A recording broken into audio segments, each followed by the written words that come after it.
নমস্কার। যুক্তি তর্ক সঙ্গে অর্কয়ে আপনাদের স্বাগত। আপনাদের সঙ্গে আমি অর্কপ্রভ সরকার। ভারতবর্ষের সংসদের বাজেট অধিবেশনের শুরুতে প্রধানমন্ত্রী নরেন্দ্র মোদী একটা তাৎপর্যপূর্ণ কথা বলেছিলেন যে এবারই প্রথম সংসদের অধিবেশন বসছে, গুরুত্বপূর্ণ অধিবেশন বাজেট।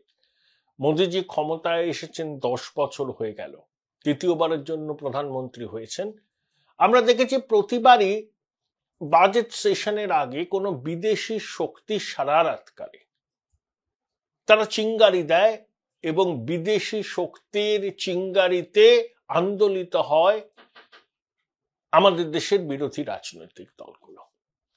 এবার কিন্তু এই বাজেট সেশনে সেই বিদেশি শক্তির ইন্ধন ছিল না। এই বিদেশি শক্তি কখনো আমেরিকান ডিপ স্টেট, কখনো সেই ডিপ স্টেটের অংশ হিন্ডেনবার্গ ইত্যাদি ইত্যাদি। আমরা দেখেছি অতীতে গুরুত্বপূর্ণ সংসদের অধিবেশন বসার আগেই রাফাল বিতর্ক সামনে চলে আসে, পেগাসাস কাণ্ড সামনে চলে আসে, তারপরে আদানি ঘুষকাণ্ড সামনে চলে আসে ইত্যাদি ইত্যাদি। কিন্তু এবারই বাজেট অধিবেশনে দেখা গেল সেরকম কোনো এক্সটার্নাল ইনফ্লুয়েন্সের ঘটনা সামনে আসেনি। তাই প্রধানমন্ত্রী কটাক্ষ করেছেন যে এবার কি হলো, ব্যতিক্রম কেন। হিন্ডেনবার্গ রিসার্চ তো ব্যবসা গুটিয়ে নিয়েছে। যে হিন্ডেনবার্গ রিসার্চের রিপোর্টকে ভিত্তি করে ইকোসিস্টেম সংসদ অচল করে রেখেছিল, তারা কিন্তু এখন মুখে কুলু পেটেছে। সেই ইকোসিস্টেম সোরস ফাউন্ডেশনের সঙ্গে যুক্ত, ইউনুসের সঙ্গেও যুক্ত।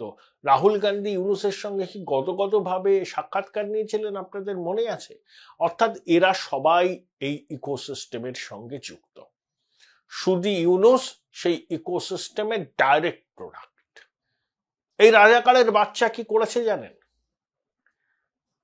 বাংলাদেশের সেনাকর্তারা পাকিস্তানে গিয়েছিল, পিন্ডিতে, ইসলামাবাদে। পাকিস্তান সেনাপ্রধান আসিম মুনিরের সঙ্গে কথা বলেন, 3-4 দিন ছিলেন, আলোচনা হয়, অস্ত্রশস্ত্র কেনা, তারপরে ক্ষেপণাস্ত্র কেনা ইত্যাদি ইত্যাদি। তারপরে আইএসআই এর ডিজি চলে এলেন বাংলাদেশে। এই আইএসআই এর ডিজি আবার তাজাকস্তানে গিয়েছিলেন নর্দার্ন অ্যালায়েন্সের সঙ্গে মিটমাট করতে। আহমেদ শাহ মাসুদ, আমরুল্লাহ সালে, এই নর্দার্ন অ্যালায়েন্স আবার আইএসআই এর একেবারে শত্রু নাম্বার 1।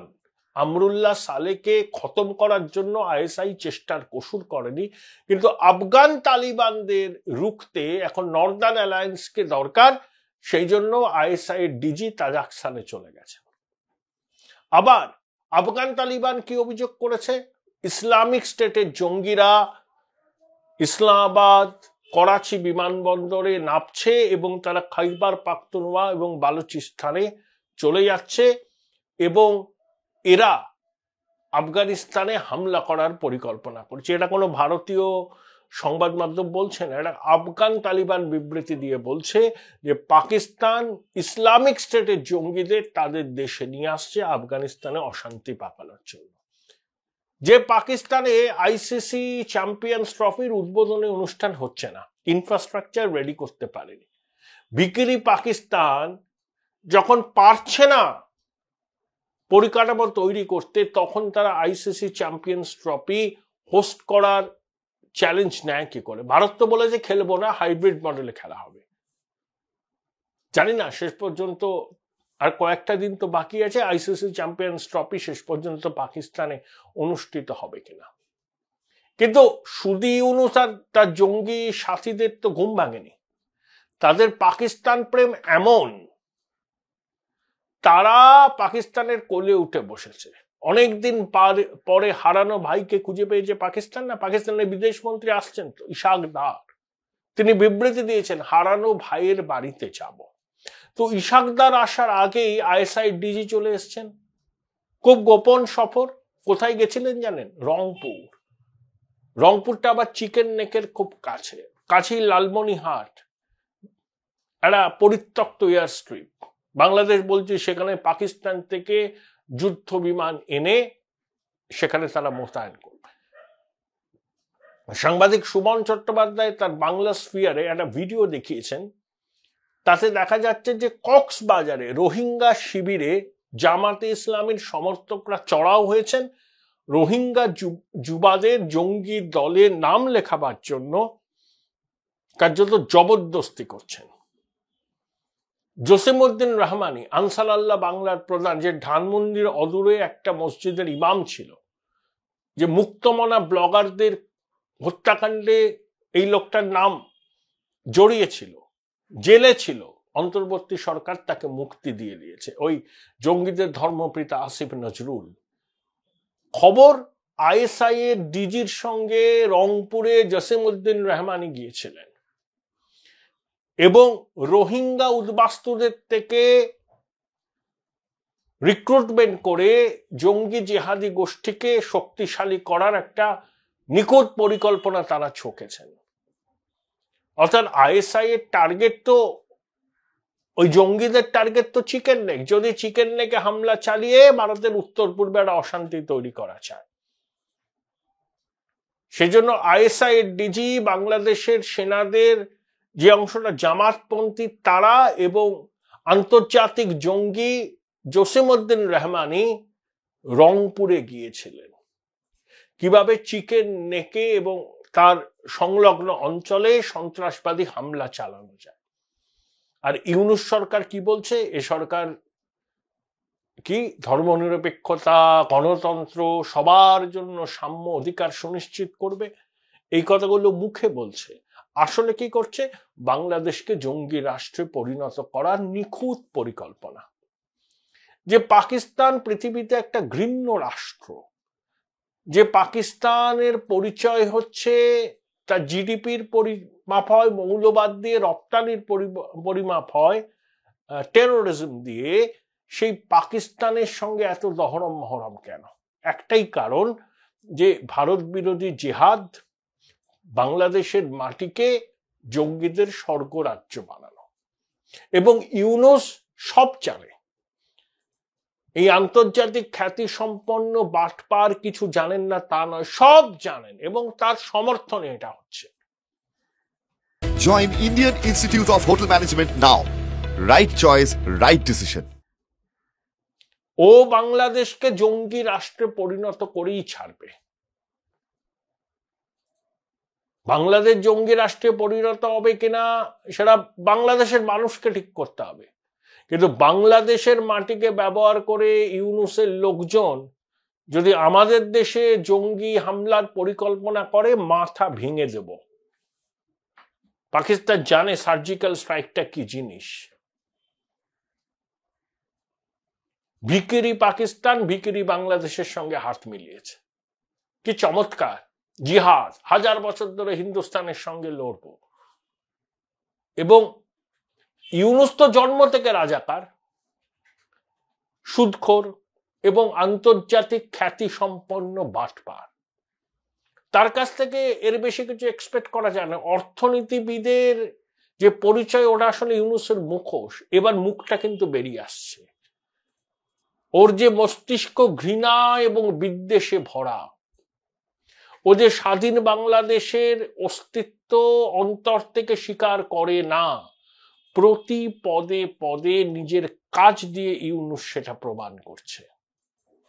এবং জঙ্গি জিহাদিদের মদতদাতা। প্রতিহিংসা চরিতার্থ করার জন্য এই অভ্যুত্থানকে সংগঠিত করেছিল ইউনূস। এটা একদিনের কাজ নয়, 5-6 বছর ধরে অর্থ যোগান দিয়েছে ছাত্রদের থ্রু মাহফুজ। নইলে ও কি করে দায়িত্ব নিয়ে বললো মাস্টার মাইন্ড? আসল মাস্টার মাইন্ড ইউনূস। ইউনূস তো বিদেশে থাকতো, বিদেশ থেকে ষড়যন্ত্র করত, সেই ষড়যন্ত্রকে এক্সিকিউট করার দায়িত্ব ছিল মাহফুজের।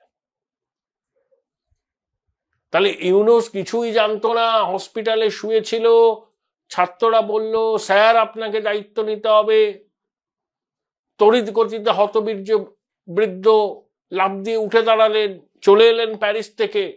এত সহজ নয় গল্পটা। ইউনূস অনেকদিন ধরে এই চক্রান্তের অংশীদার, Donald Lu, Marsha Bernicat, Hillary Clinton Foundation, আমেরিকার আইএসআই, জামাত, হেফাজত, হিজবুত সবাই যুক্ত। এবং ইউনূস এই চক্রান্তের মাথা। সে রিসোর্স মোবিলাইজ করেছে এই অভ্যুত্থানকে সংগঠিত করার জন্য, জলের মতো টাকা ছড়িয়েছে। আচ্ছা, ন্যাটো বাহিনীর বুলেট কি করে এলো? যারা গণ অভ্যুত্থানে নিহত হয়েছেন তাদের শরীরে ন্যাটো বাহিনীর বুলেট। আরে বাংলাদেশের পুলিশ সেনাবাহিনীকে ন্যাটো বাহিনীর বুলেট ব্যবহার করে, তাহলে এলো করতে? কারা ফায়ার করলো? এই যে অন্তর্বর্তী সরকারের সাবেক স্বরাষ্ট্র উপদেষ্টা এই সত্যটা সামনে এনেছিলেন, ভদ্রলোককে সরিয়ে দেওয়া হয়েছে দায়িত্ব থেকে, তিনি বস্ত্র মন্ত্রকের উপদেষ্টা আছে। সব কিছু শুধু ইউনূস জানত। এই রাজাকারের বাচ্চা চক্রান্তের নীল নকশা তৈরি করেছিল। শেখ হাসিনার প্রতি ওর ব্যক্তিগত স্তরে ক্রোধ, প্রতিহিংসা, সেই প্রতিহিংসা চরিতার্থ করার জন্য ও বাংলাদেশের এই সাড়ে সর্বনাশটি করেছে। শেখ হাসিনার সরকারের বিরুদ্ধে মানুষের ক্ষোভ ছিল বলেই তো মানুষ রাস্তায় নেমেছিল। কিন্তু কোটা বিরোধী ছাত্র আন্দোলন যেটা ছিল, সরকার তো কোটাটা তুলে দিয়েছিল, কিন্তু তারপরে সেটা ট্রান্সলেট করলো শেখ হাসিনা বিরোধী আন্দোলনে। তখন কিন্তু শুধু ছাত্ররা ছিল না, মানুষের ক্ষোভ ছিল। সেই ক্ষোভের আগুনে মানে সেটাকে আরো ঘি দেওয়া হয়েছে এবং নেপথ্য থেকে পুরো পরিকল্পনাটা রচনা করেছে ইউনূস। ফিনান্সিয়াল সাপোর্টটা ইউনূস দিয়েছে এবং মেটিকিউলাস ডিজাইন, কাকে পয়সা দিতে হবে, কিভাবে অস্ত্র আসবে, কিভাবে সাধারণ বাংলাদেশের মানুষদের খুন করতে হবে এবং খুন করে দোষটা চাপিয়ে দিতে হবে পুলিশের ঘাড়ে, সবকিছু করা হয়েছে। সবকিছু বিনিময়ে জীবনের উপান্তে এসে এই প্রধান উপদেষ্টার এই পদ প্রাপ্তি। যদিও প্রধান উপদেষ্টা বলে কোনো সাংবিধানিক পদ নেই, এটা ওদের সংবিধানের একটা ইন্টারিম ম্যানেজমেন্ট। অসাংবিধানিক অনির্বাচিত সরকারের প্রধান উপদেষ্টা ইউনূস। কিন্তু শয়তান ইউনূসের খেলা কিন্তু নোংরা, মানসিকতা নোংরা। ও যতই নিজেকে গণতান্ত্রিক ধর্মনিরপেক্ষ বলে দাবি করুন না কেন, আসলে মাহফুজ সহ জঙ্গি জেহাদিগুলোর মস্তিষ্কে যে ঘৃণা, ওর মস্তিষ্কেও সেই একই ধরনের ঘৃণা। ইউনূস নিজেও রাজাকার, ওর বংশ রাজাকার, এবং ও নিজে একজন মুক্তিযুদ্ধ বিরোধী শক্তি, কালো শক্তি, অপশক্তি। আপনারা জানেন এই কালো শক্তি অপশক্তি কারা, কিন্তু এদের স্থান কি বাংলাদেশে হবে? এদের স্থান হবে আফগানিস্তানে, এদের স্থান হবে সিরিয়ায় এই অপশক্তির, এদের স্থান হবে পাকিস্তানে। বাংলাদেশের মাটিতে বাঙালি এই অপশক্তির উত্থানকে কতদিন টলারেট করবে? ইতিমধ্যে ইউনূস সম্পর্কে তাদের মোহভঙ্গ হয়েছে। সবাই তো বলছেন সমাজ মাধ্যমে, sir you must step down, তল্পি তল্পা গুটিয়ে বিদায় নিন। অনেক স্বপ্ন দেখিয়েছিলেন, কিছুই পূরণ করতে পারেননি। বাংলাদেশ যা ছিল 5ই আগস্টের আগে, এখন যে আছে সেটা আগের থেকে 3 দশক পিছিয়ে গেছে। 30 বছর লাগবে বাংলাদেশকে আগের অবস্থায় ফিরতে। এর জন্য সম্পূর্ণভাবে দায়ী শুধু ইউনূস, তার জঙ্গি সহযোগীরা। এবং সম্প্রতি আইএসআই এর ডিজিকে রংপুরে নিয়ে গিয়ে জসিমউদ্দিন রহমানের সঙ্গে বৈঠক করে ইউনূস কিন্তু ভারতে সন্ত্রাসী হামলা ছক কষছে। খুব সাবধানে থাকতে হবে, কারণ ও নিজে জঙ্গি জেহাদিদের মেন্টর। ওই এইগুলোকে আশকারা দিচ্ছে, মদত দিচ্ছে, সেনাবাহিনীর একটা অংশ দিচ্ছে। নইলে আইএসআই এর ডিজি চলে গেলেন রংপুরে, লালমনিরহাটে, জসিমউদ্দিন রহমানি রইলেন, সামনেই চিকেন নেক, স্পর্শকাতর জায়গা, ভারতের সন্ত্রাসবাদী হামলার পরিকল্পনা। ইউনূস কিছু জানেন না আমরা বিশ্বাস করব? ও নিজে তো সন্ত্রাসবাদীদের মদত দিয়েছেন এই অভ্যুত্থানকে সংগঠিত করার জন্য। নোংরা চক্রান্ত আবার সামনে আসছে শুধু ইউনূসের। এই চক্রান্তের ব্লু প্রিন্ট আমরা কয়েকদিনের মধ্যেই জানতে পেরেছি।